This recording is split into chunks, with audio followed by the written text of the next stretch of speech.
Di sini mari kita tengok form 4 Maths bab 2 kuadratik. Macam mana nak lakarkan graf. Tapi sebelum lakarkan graf, part pertama kita kena buat penyempurnaan kuasa 2. Kalau you buat penyempurnaan kuasa 2, langkah pertama dia adalah begini. Sekarang anda sudah ada f(x). Apa yang you kena buat adalah tengok negatif tersebut dahulu. Tidak boleh ada negatif kat depan x kuasa 2. So, faktorkan negatif keluar dahulu. Dapat positif. Ini jadi negatif. Sini jadi positif. Semua simbol terbalik. Lepas tu baru mulalah kita letak cara penyempurnaan kuasa 2. Selepas x, apa you buat ialah letak tambah bracket kuasa 2. Tolak bracket kuasa 2.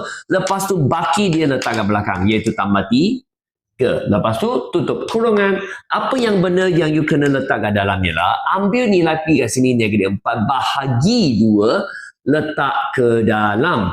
Jika you letak ke dalam negatif 4 bahagi 2 dapat negatif 2. Dapat negatif 2. Siap. Lepas tu apa you buat ialah untuk 3 benda pertama sini 1, 2, 3 faktorkan kuasa 2 keluar. Kalau kuasa 2 keluar tinggal x. Kalau kuasa 2 keluar tinggal negatif 2. Siap. Ini biarkan dia. Sudah siap. Sudah faktorkan dia. Belakang pula. Kena tekan kalkulator untuk cari nilai dia.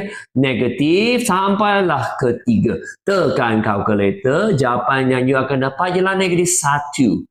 Lepas dapat negatif 1, buka kurungan. Bagi negatif masuk. So, negatif ni masuk ke hadapan. Negatif masuk ke belakang. So, you akan dapat negatif kurungan x tolak 2. Kuasa 2. Negatif positif 1.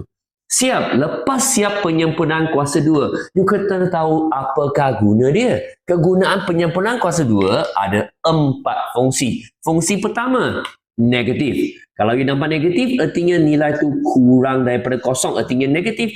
Artinya bentuk dia N for negatif. So, set. Titik atas panggil maksimum. Ini adalah titik maksimum sebab negatif. Yang kedua, daripada sini boleh dapat benda yang dipanggil sebagai persamaan garis simetri. So, untuk dapat garis simetri ini, ambil nilai kat dalam samakan kosong. Artinya x sama dengan negatif pindah jadi positif.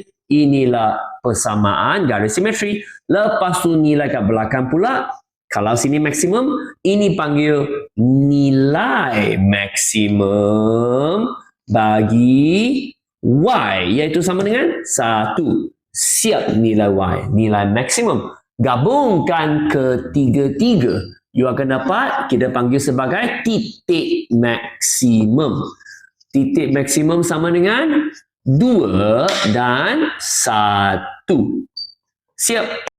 Untuk mengetahui lebih banyak, anda boleh join saya melalui kelas percubaan secara percuma. Cuma kena WhatsApp ke nombor ini. Kami akan membantu anda.